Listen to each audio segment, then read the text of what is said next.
Dr. Oualid Ali is my guest on Future Cities Africa today. He's founder and president at the Future Cities Council. He's a futurist, a technologist, and smart and future cities expert. Oualid, welcome and thanks for doing this. Tell us a bit more about your background and some of the current projects and initiatives that you're involved with. First of all, thank you very much, Dan, for this invitation and your great initiative of Future Cities Africa.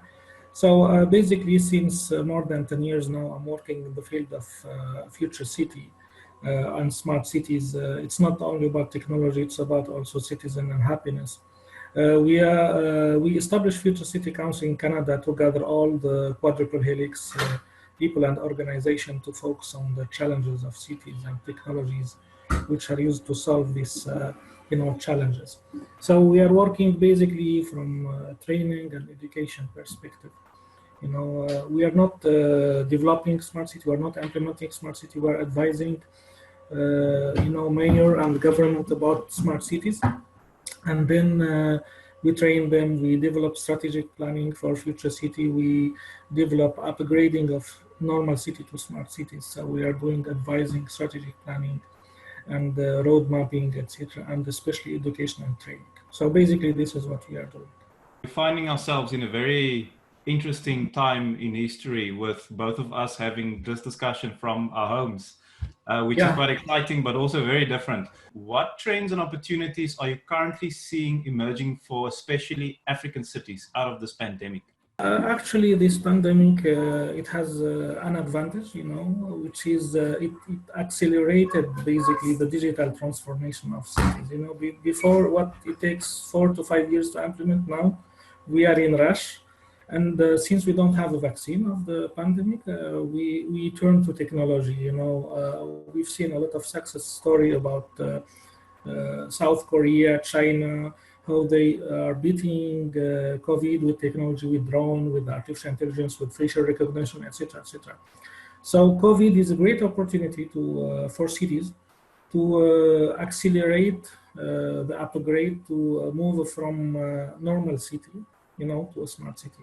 And smart cities also, I read an article last week, they proven that if the city is more smarter, it can find COVID very quickly using this technology, of the fourth industrial revolution, which is drone, artificial intelligence, big data, geospatial technology, etc. So it's a great advantage, COVID actually.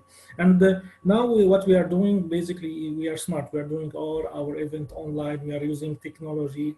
We are staying at home. We are ordering food. Everything is tele, and the education also is moving online in some countries. So we are accelerating the move to really smart cities and smart citizens. So this is what I can see, more than the disadvantage of COVID, the health side, etc., etc. Yeah. So with the digitization of cities being fast-tracked, and with things like artificial intelligence being some of the major conversations, there's also a risk that we run of it being used for the wrong purposes. If we look at the surveillance state, the dark side of artificial intelligence, it is said that artificial intelligence presents great opportunities for Africa to be at the forefront of the fourth industrial revolution. In what areas do you see AI playing the biggest roles in Africa? Actually, Africa is a great continent, and originally I'm from Africa. I'm from Tunisia, North Africa. And Africa is a great continent. It's a virgin land that we can test bad, and we can invest in technology. And a lot of things are happening in Africa now, and a lot of countries are looking to Africa to invest, especially in technology. Basically, the artificial intelligence, it's used everywhere, from education to agriculture, using, of course, technology like IoT, Internet of Things, and big data. So this technology are collecting data, blockchain, etc. And then the AI is there, as they call it, the new electricity. Why they call it the new electricity? Because it's used everywhere, in every discipline and in every sector. So the idea there is, it like any other technology, it has a disadvantage. The first disadvantage basically is the cybersecurity, because everything you will be relying on data, etc. And the second really big disadvantage, and everybody are talking about it, is the ethical issue of artificial intelligence.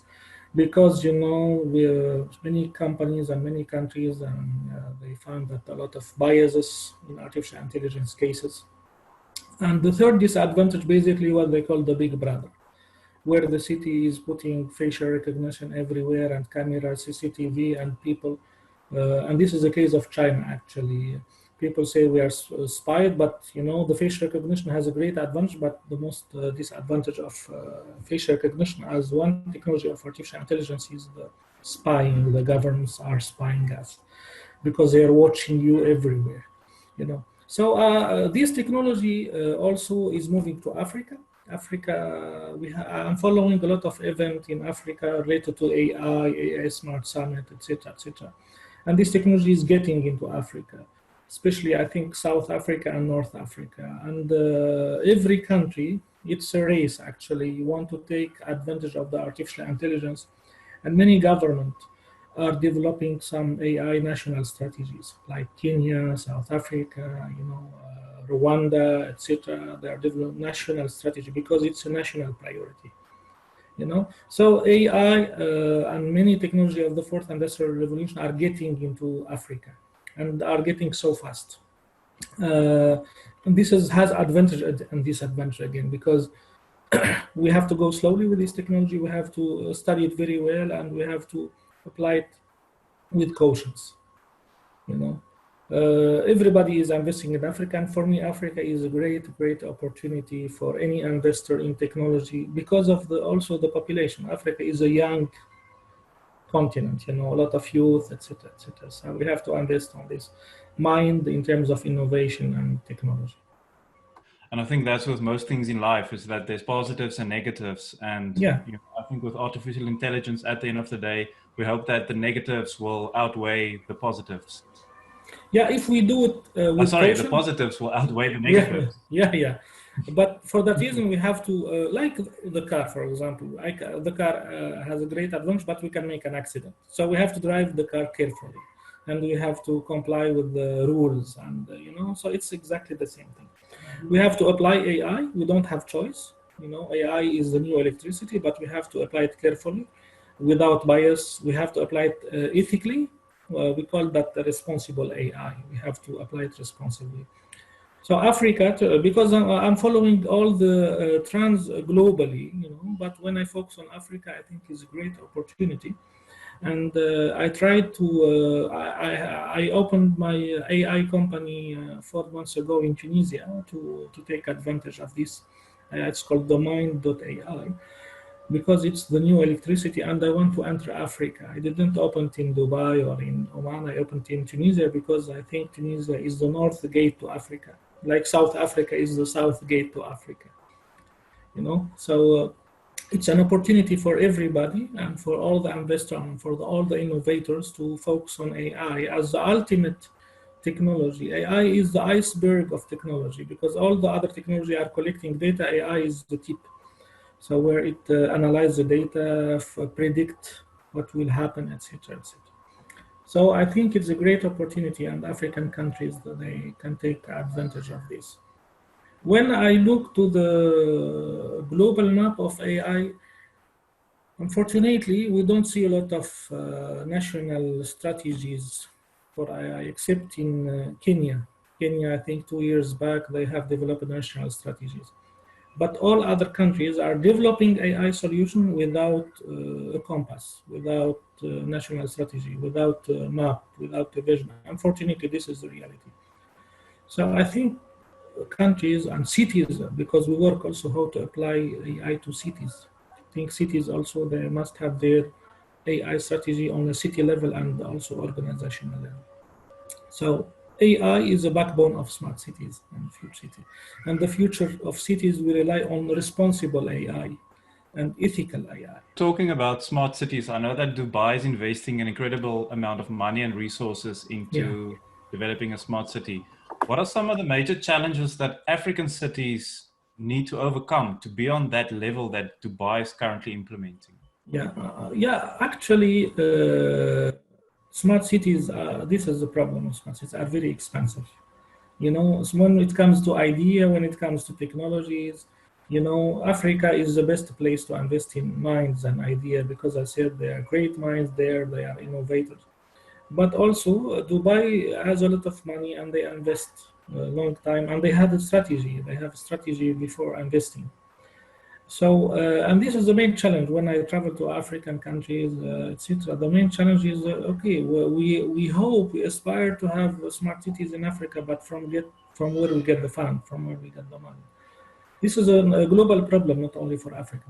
Some countries like India, for example, as a best practice in terms of smart city, India, they have a plan to develop 100 smart cities in India. And they find a solution to fund this. The main challenge is they cannot rely only on the government to fund smart cities. So they use some models, funding models like PPP, private-public partnership, etc., etc. And sometimes people also contribute to the development of smart cities to the investment. So the main challenge for African countries, I think, is not the minds, is not the technology, is not the innovation, is the funding. And the main challenge also is to have strategies. Many cities, they just jump on the solution of technology. They ally with the tech companies to develop smart cities without strategies and so on. And then it's a failure. So I think the funding and the vision and the strategies are keys in Africa. For that reason, always I'm advising them, get a strategy first before just plugging solution, plug and play, and then you will find the problem to integrate them and engage the citizen, because also some cities, they develop solution without engaging the citizen, and these solutions are rejected. And also look for funds, whether is it national fund, even fund from people, rich people or companies, or it should be PPP or 4P. Sometimes public and people are involved to invest in this smart city. Otherwise, we cannot develop smart cities without money, like in any other project. So Yeah, this no, is the absolutely. yeah. This And is do you yeah. think that the reason we are struggling with funding is the business case not presented in a proper way? Why are people struggling to raise money for smart city development? Is it maybe because Africa has unique challenges, such as perhaps policy limitations? Yeah, as I mentioned, the government, we cannot, in African countries, the solution and the cases of smart city are not well presented. And some government, they don't want to take the risk. Some government consider it as a hype, they said, no, it's a buzz, it's a hype, etc. So, and then we cannot invest in it, etc., etc. So, it's a policy issue, sometimes political issues are there, But if we present it through a strategy, very well written strategy, and if it comes from top down, from the government, senior leaders of the country, I think most of the companies and everybody will comply. And this is the case of Dubai, because the case of smart city in Dubai, it comes from the top. So when the sheikh or the ruler said, okay, I want Dubai, I remember a few years back, he said, I want Dubai to be smart city. And this is your deadline. So everybody complied with this vision. So in South Africa, President Cyril Ramaphosa also said we're going to build smart cities, and there's quite a bit of a hype around smart cities in South Africa. Yeah. But I do see a lot of challenges and a lot of different kinds of thinking around smart cities, where some think that it's just about the technology, when it isn't just about this technology. We need to be including the citizens and various other. This is what I always mention. It's not the technology is just a tool. The citizen should be in the center. Next week, I will have a talk about CitizenCentric smart cities in Tunisia. It's a virtual event. So technology is a tool, and many cities, they include citizen in the design before the development of solution. They design their cities, So the same case in India. In India, the idea came from the prime minister. He said, I want to build 100 smart cities.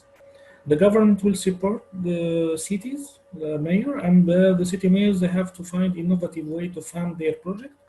And he made it as a challenge, and the cities compete for an award. So he made it like this to encourage them.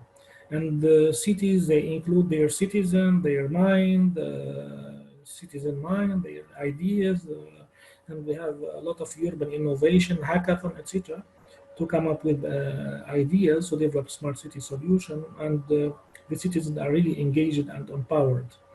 And well, they train them about the technology. The technology is just a tool. You know, this is a technology. We train them, and then okay, innovate about to find a solution for your problem. The citizen, they know their problem. I think this is how it comes. It should come from the top down to just with a vision, with a national strategy or city strategy, etc., etc. And then it should also come from bottom up with the citizen engaged in the process, early stage, and then the technology is just a tool, and everybody can learn the technology. They are not difficult. You know, artificial intelligence developing application. With 5 days training, you can develop the best artificial intelligence application. So it's a top-down leadership problem, and also it's bottom-up because we want to solve the problem of the citizen, you know, using technology. So they should be there. And this is what is missing in Africa. I think if we take only one side, when the president or the prime minister say, okay, I want to make smart city, and it doesn't come from the bottom, it will be rejected. Okay, so I think the citizen should be there. And South Africa is doing a great. I think we have 3 or 4 smart cities project. You know, Johannesburg, Cape Town, and Durban. So it's clear that clear strategy is needed for smart and intelligent city development. What countries in Africa are currently getting this right? I know there's some work happening in Tunisia. I know there's Yeah, in yeah, Mali, in Kenya, like you mentioned in South Africa. But can you exactly. highlight perhaps 3 or 4 of the most impressive projects in your mind?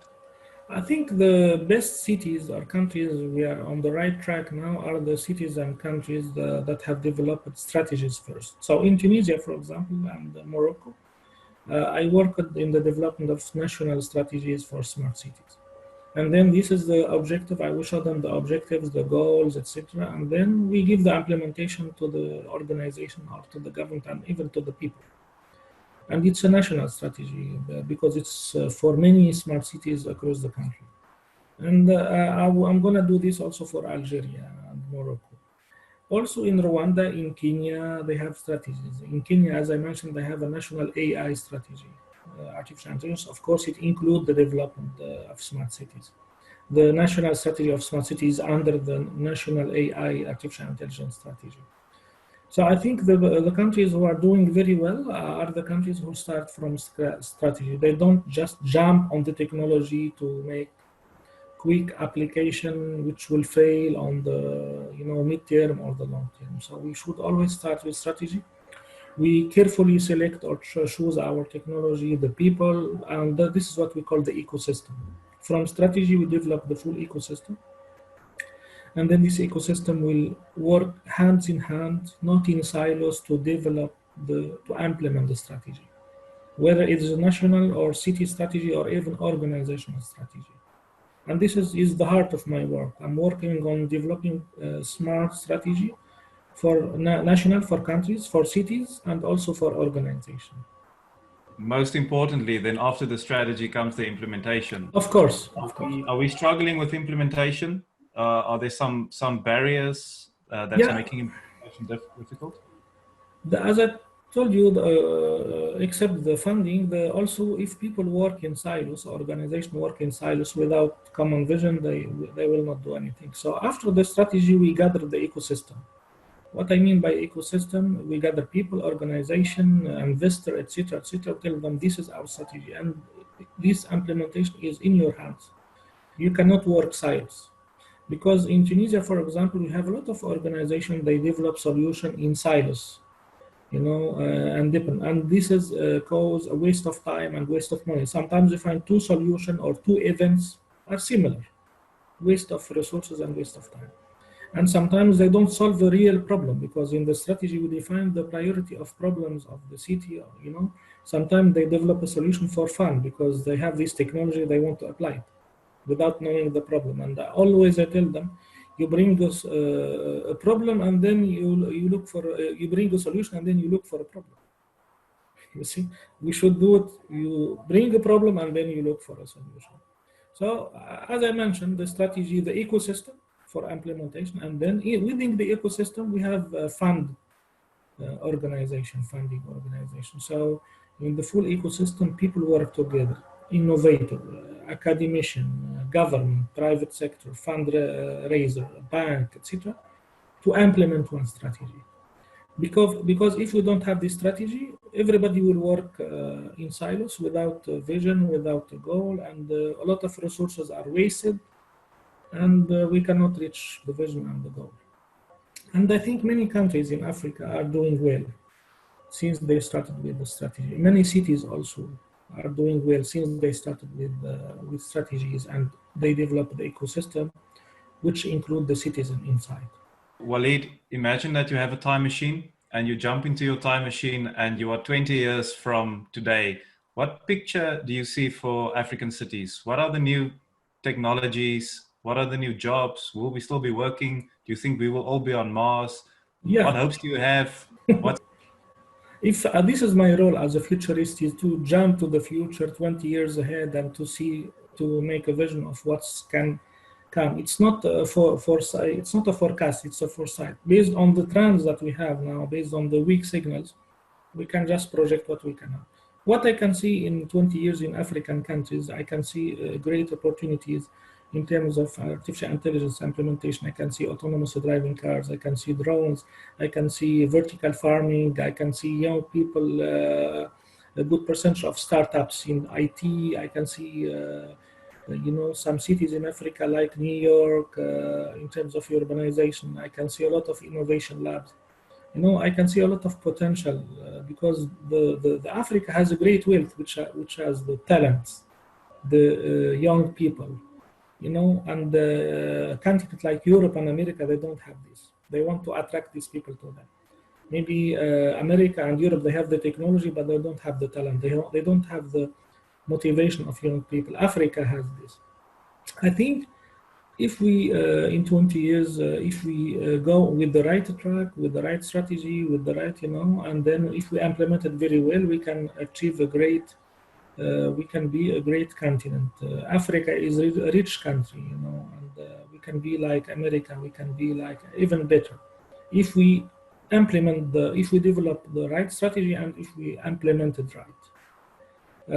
I can see great cities, really smart cities, even like Dubai or better, if we have the right investment. I can see a lot of technology which is making our life very easy, and I can see a great quality of life in African people. We have the land, I can see agriculture, I can see innovation, autonomous driving, the best, I can see the best road network, I can see a lot of things, but again, if we have the right strategy and if we have the right ecosystem to implement it. This is my imagination. What is your views on the future of education? Do you think universities will flourish, or do you think universities will fall away in time? 20 years from now, will everyone be studying from home with virtual tutors? Yeah. Actually, this is one of the points I'm working since many years is our education system, not only in Africa, but also globally, is not following up the technology. Technology will bring you new jobs, new work practices, and technology always, I say, are preparing the student for the past, not for the future. And this is what one of my mission is, to advise university. I'm always telling them these are the trends in terms of technology, and we have to include this course and this course, and we have to include this curriculum, and these are the new jobs are coming so fast, and you have to prepare the student for this. For example, new job, YouTuber influencer. This is a new job, or Instagram influencer, and digital marketer, etc. Drone dispatcher. These are the new jobs which data scientist, artificial intelligence expert, etc., etc. And unfortunately, the education system is not ready for this. And we try to fill this gap using training, using short courses, etc. But I think it should start from the university and even early stage from the schools. And this is one, I told you I'm focusing on strategy and training. So I'm always training students and people about the new technology to prepare them for the new job. because the university are adopting the old model, the old curriculum, etc., etc. They are not preparing, and this is the problem not only of Africa but also for all the countries. And The I think a COVID, challenge going yeah, ahead is that we will need to continuously learn new things. I mean, it's already happening. yeah, the lifelong, Technologies are changing every few years. What you studied today might be out of date in one or yeah. two years' time. This is what we call the lifelong learning. So when you get a job, technology is changing every between 3 and 5 years. So we don't need to teach people the technology. We teach them how to learn. We teach them the skills, the 21st century skills, how to adapt, how to learn, how to look for the information on the social media, or.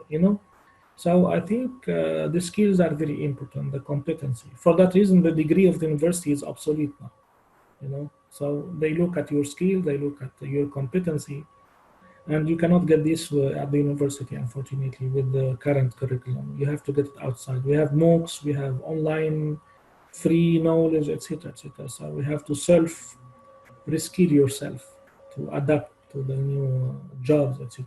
And this is what we are training, and what we are showing to university. We teach them skills, we teach them the resource, we teach them the trends, we teach them the future foresight, we teach them how to adapt, how to be agile. We don't teach them technology. Technology, you can get it for free from the YouTube channel, etc. We teach them the skills to be future proof. And this is what we are doing. And of course, cities is citizen. You cannot build smart city without building smart citizen. And this is our focus. We focus not on the technology. We are not a tech company. We focus on education. We focus on future foresight. So what is your thoughts on the future of rapid urbanization? Do you think people will still flock to the cities, or with work from home becoming the new normal, do No, you think people will start moving out to the countryside, maybe yeah, I bigger cities think there? I think cities now people they hate. Personally, I hate living in a big city with all the problems brought by big cities. And talking about myself, my home is not in the city. I born in the capital of Tunisia, but when I decided to buy a home, I got it outside of the city to have to avoid the problem. And I have a car to go when I need to go to the city. I can go to the city. And now with the virtual events, etc., you don't need to move out of your home. I think the problem of urbanization, I think it will be decelerated or stopped. Now many countries talk about smart villages. So let's make the village smart to stop the urbanization process. And now with the technology, with everything we have today, people they know the city doesn't bring the great advantage that we have before. Now using online technology, we can do everything online. So why should I live in city? It's expensive, a lot of problems, a lot of you know pollution, a lot of crime, a lot. So I think the problem of urbanization will not be stopped, but it will be decelerated a little bit.